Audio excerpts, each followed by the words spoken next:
Fala galera, vamos lá, continuando a nossa geometria. Vamos falar um pouquinho agora dos triângulos, certo? Triângulo, galera, é uma figura muito importante. Por que triângulo é importante? Ele é considerado a única figura rígida na geometria. O que quer dizer isso daí? Se você pega 3 pedacinhos de madeira e forma um triângulo e prega só os vértices dele, essa figura não muda mais o ângulo. Então, se eu virar a figura, vira tudo sem mudar ângulo, ok? Isso, por exemplo, se você tivesse um retângulo, já não acontece. Imagina que eu tenho as duas aqui e o retângulo.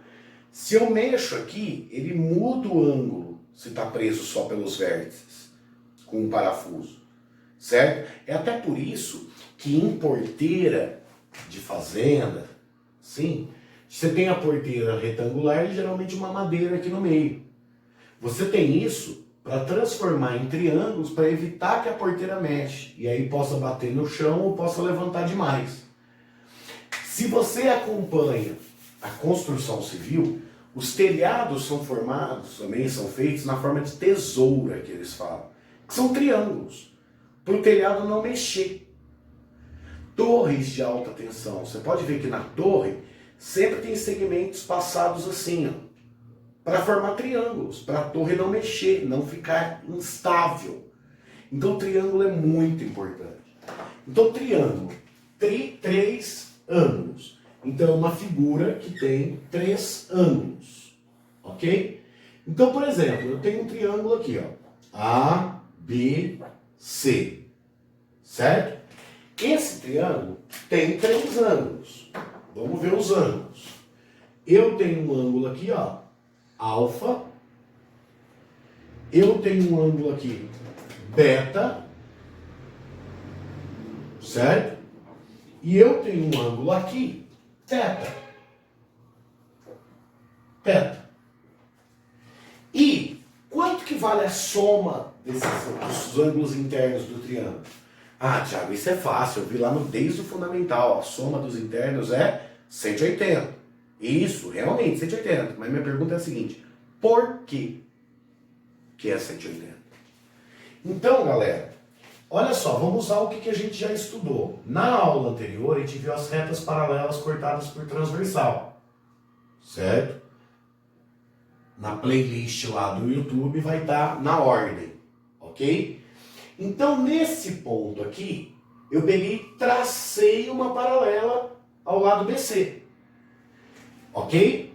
Se isso daí é paralelo, olha o que acontece. Olha aqui, ó, o Z. E quando as retas são paralelas, os ângulos do Z são iguais. Se aqui é beta, aqui é beta. Ângulos alternos internos. Se você faz a mesma coisa do lado de cá, ó, do lado de cá, por ser retas paralelas, aqui seria teta. Então, nós concluímos que esses 3 ângulos juntos formam um ângulo raso, 180 graus. Então, alfa mais beta mais teta é igual a 180 graus.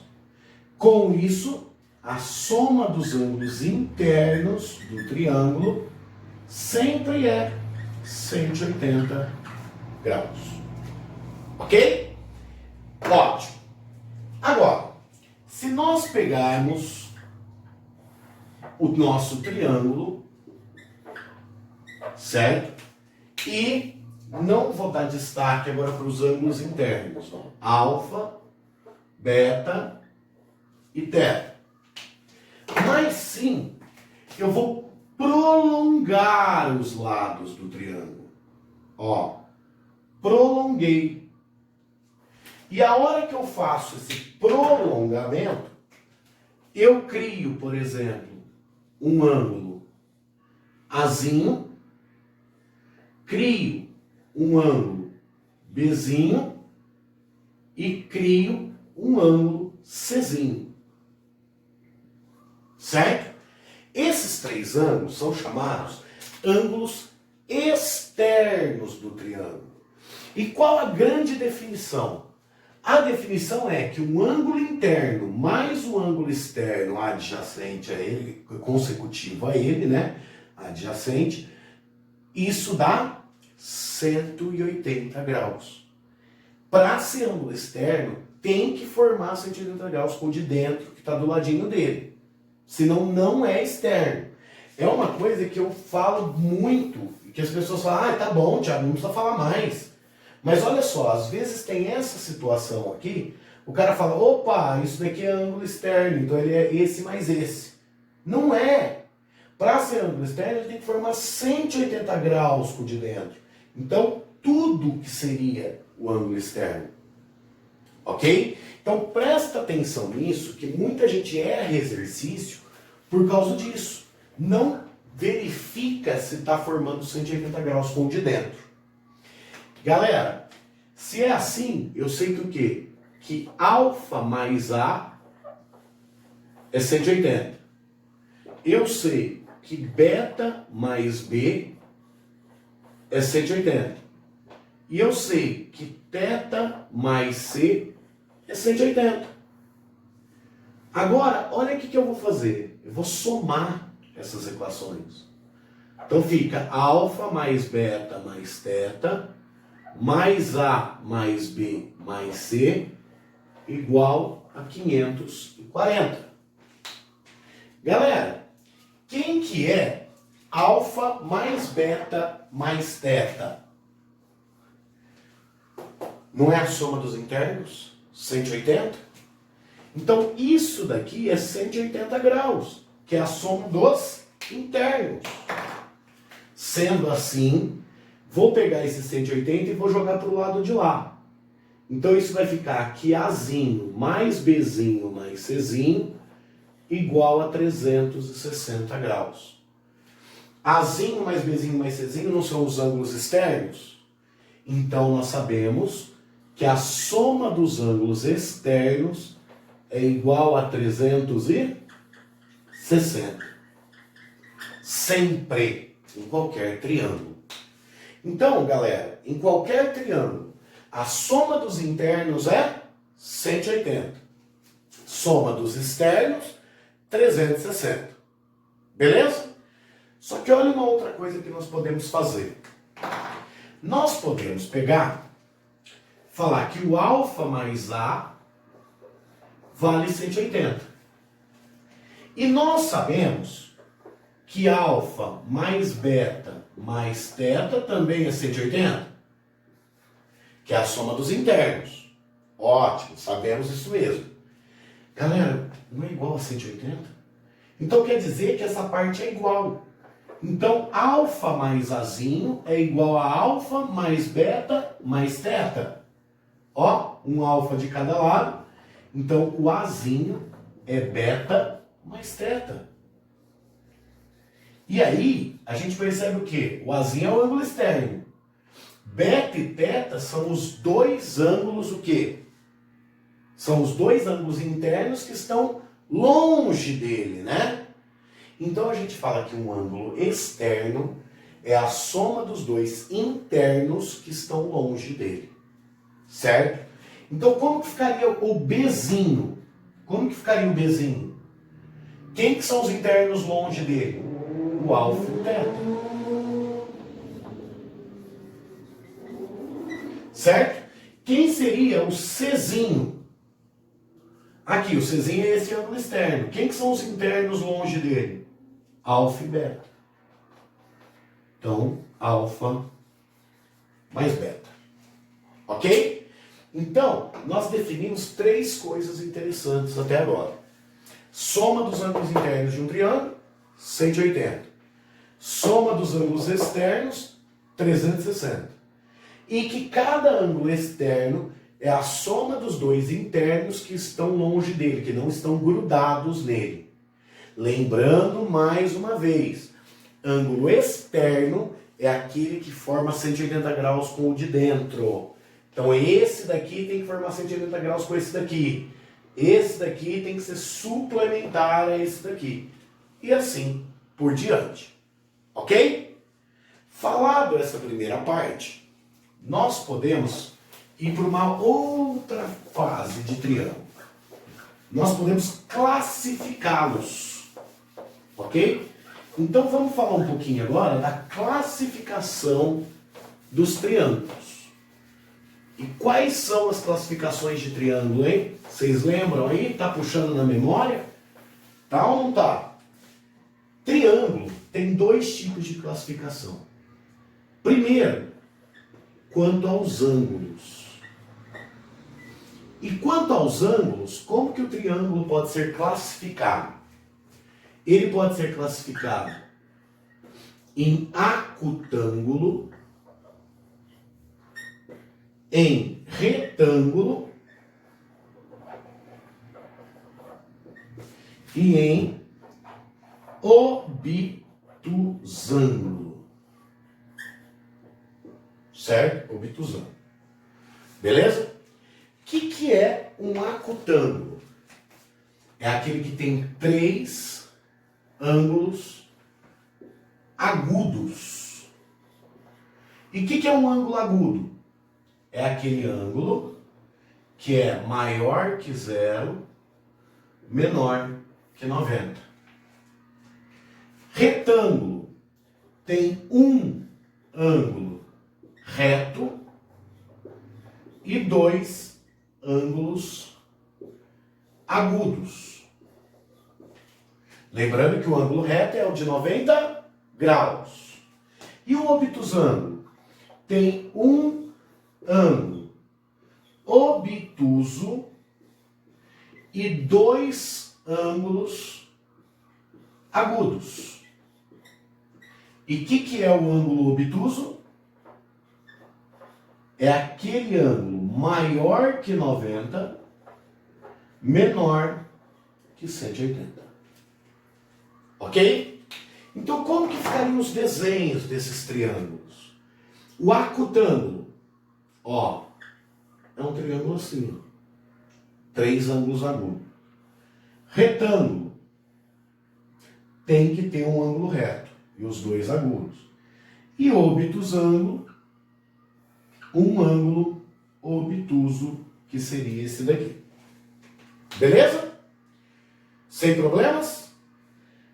Agora, nós podemos classificar também quanto ao quê? Os lados. E quanto aos lados, como que eles seriam classificados? Escaleno, isósceles e equilátero. Equilátero. Beleza. O que é o escaleno, galera? Qual a grande característica dele? Três lados diferentes. O isósceles. O isósceles. Hein? Como que ficaria o isósceles? Vamos? Dois lados iguais. Portanto, o terceiro é diferente. E o equilátero tem os três lados iguais. Beleza. Como que ficaria isso daí, então? O escaleno, eu teria um lado, por exemplo, valendo A, um lado valendo B, um lado valendo C. O isósceles, eu teria, por exemplo, dois lados valendo A e um lado valendo B. E o equilátero, os três lados valendo A. E o que acontece com os ângulos? Se ele é escaleno, ele vai ter o quê? Três ângulos diferentes. Se ele é isósceles, os dois ângulos da base, que é um segmento diferente, são iguais. E no equilátero, os três ângulos são iguais. Gente, e são iguais a quanto? A soma dos internos não é 180? Se os três são iguais, 180 dividido por 3, 60 graus cada um. Ok? Então nós temos essas classificações. Galera, principalmente o isósceles e o equilátero vai ser muito utilizado, certo? Também aparece muito do escaleno, mas o equilátero, principalmente por ser especial, nós vamos ver aí para frente várias relações dele, você vai ver o tanto que ele é importante, certo? Agora, só um comentário aqui antes da gente continuar. Num triângulo, por exemplo, desse tipo escaleno, qual que é o maior lado? O maior lado é aquele oposto ao maior ângulo. Então, o maior lado é o oposto ao maior ângulo. Ah, Thiago, então o menor lado é o oposto ao menor ângulo? Isso. É um comentário que vale a pena aí, que às vezes aparece alguns exercícios fazendo essa pergunta. Certo? Para finalizar a parte de triângulo, nós temos o que a gente chama de desigualdade triangular. E o que é essa desigualdade triangular? Na realidade, gente, é uma condição de existência para ser triângulo.